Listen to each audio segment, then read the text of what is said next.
तो इजराइल और ईरान के बीच जो जंग जारी है, जो युद्ध जारी है, उसको लेकर रूस एक बार फिर से बयान जारी करता हुआ।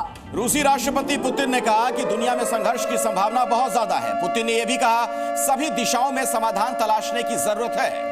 पुतिन ने जोर देकर कहा कि वो मध्यस्थता की बात कर नहीं रहे हैं, लेकिन स्वीकार्य हल निकलना जरूर चाहिए। इस बात को भी हम डिनाई नहीं करते हैं। स्वीकार्य हल निकलना बेहद जरूरी है। आसपास जो चिंताजनक बातें हो रही हैं उन सब के बीचों बीच एक बड़ा बयान मध्यस्थता को लेकर भी अपनी जो सिचुएशन है, अपना जो किरदार है, उसको पुतिन ने जोर देकर साफ किया। कहा कि मध्यस्थता की बात नहीं कर रहे हैं हम, लेकिन स्वीकार्य हल जरूर निकलना चाहिए इस हालात का।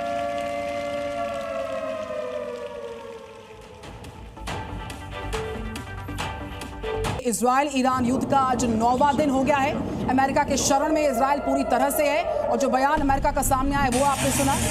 दो बड़ी तस्वीरें आपके सामने, एक तरफ अमेरिका ने अपना बयान दिया है तो वहीं 9वां दिन इस पूरे वॉर का हो चुका है। हालांकि ट्रंप ये कह रहे हैं कि फिलहाल वो कोई फैसला नहीं ले सकते हैं, फैसले को लेकर कोई जानकारी वो नहीं दे रहे हैं। ईरान इजराइल युद्ध पर यूएस की बैठक हुई है, यह भी एक बड़ी जानकारी सामने आ रही है। राष्ट्रीय सुरक्षा की बैठक हुई है। तो ट्रंप ने राष्ट्रीय सुरक्षा की बैठक बुलवाई, उसको चेयर किया ट्रंप ने। व्हाइट हाउस में ये राष्ट्रीय सुरक्षा की बड़ी बैठक को बुलवाया गया, ये मीटिंग बुलवाई गई। जो मौजूदा हालात हैं उस पर मंथन, और व्हाइट हाउस में इस मीटिंग को बुलवाया गया जिसको चेयर कर रहे थे यूएस प्रेसिडेंट डोनाल्ड ट्रंप। अब सवाल ये, क्या इस बैठक में कोई बड़ा निर्णय लिया जाएगा, कोई अहम फैसला लिया जाएगा?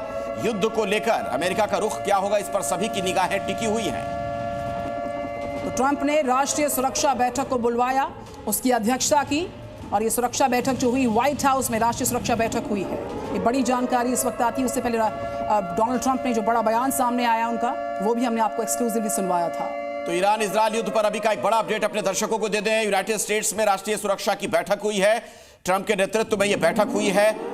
फैसला इसमें क्या लिया जाएगा, इस पर हम सबकी निगाहें हैं। ईरान इजराइल में भयानक युद्ध के आसार हैं। यूएसएस निमित्ज स्ट्राइकिंग फ्लीट रवाना।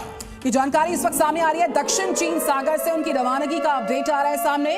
बड़ी खबर, लगातार वॉर ब्रेकिंग जी न्यूज ब्रेक करता हुआ ईरान इजराइल में भयानक युद्ध छिड़ा है। यह युद्ध अपने 9वें दिन में प्रवेश कर चुका है और इन सबके बीचों बीच यूएसएस निमित्ज स्ट्राइकिंग फ्लीट रवाना हुए। दक्षिण चीन सागर से रवाना हुआ है ये। तस्वीरें भी आप देख सकते हैं। अब ऐसे में बड़ा सवाल क्या होने वाला है। यूएसएस निमित्ज स्ट्राइकिंग फ्लीट रवाना। तो ये फ्लीट की रवानगी हुई है दक्षिण चीन सागर से। इस फ्लीट की रवानगी की तस्वीर भी सामने आई है। बड़े युद्ध की आशंका ईरान इजराइल वॉर के बीच में। और इस बीच ये तमाम तस्वीरें आपके सामने हैं। इन तस्वीरों के जरिए आप देख सकते हैं किस तरीके के हालात वहां पर बने हुए हैं। हर तरफ आग, धुआं, बारूद। तो इजराइल के जो टारगेटेड अटैक्स हैं उस पर ईरान कैसे बारूदी पलटवार दर्ज करवा रहा है, उसकी ये अलग अलग तस्वीरें जी न्यूज आपको अपनी इस एक्सक्लूसिव कवरेज के माध्यम से दिखा रहा है। और जो खबर इस वक्त हमने ब्रेक की है, दक्षिण चीन सागर से रवाना हुआ निमित्ज, देखिए इस फ्लीट की रवानगी हुई है दक्षिण चीन सागर से। जो खबर जी न्यूज ने अभी ब्रेक की है, आपको बता दें यूएसएस निमित्ज स्ट्राइकिंग फ्लीट, उसकी रवानगी का अपडेट इस वक्त जी न्यूज ने ब्रेक किया। न्यूक्लियर हथियारों से लैस ये फ्लीट दक्षिण चीन सागर से रवाना होता हुआ। अब इस युद्ध पोत की रवानगी के बहुत बड़े मायने मतलब हैं। देखिए ये तस्वीरें आपके सामने हैं जब ये युद्ध पोत वहां से रवाना हुआ है। लंबी दूरी की मिसाइल से ये लैस है, यानी बहुत दूर तक इसकी मारक क्षमता है। क्लोज इन वेपन सिस्टम भी इसमें लगा हुआ है।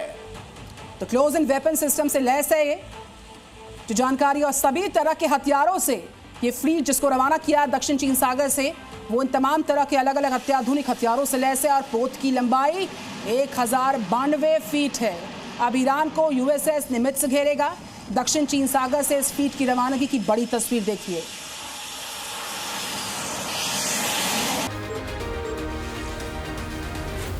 जी न्यूज़।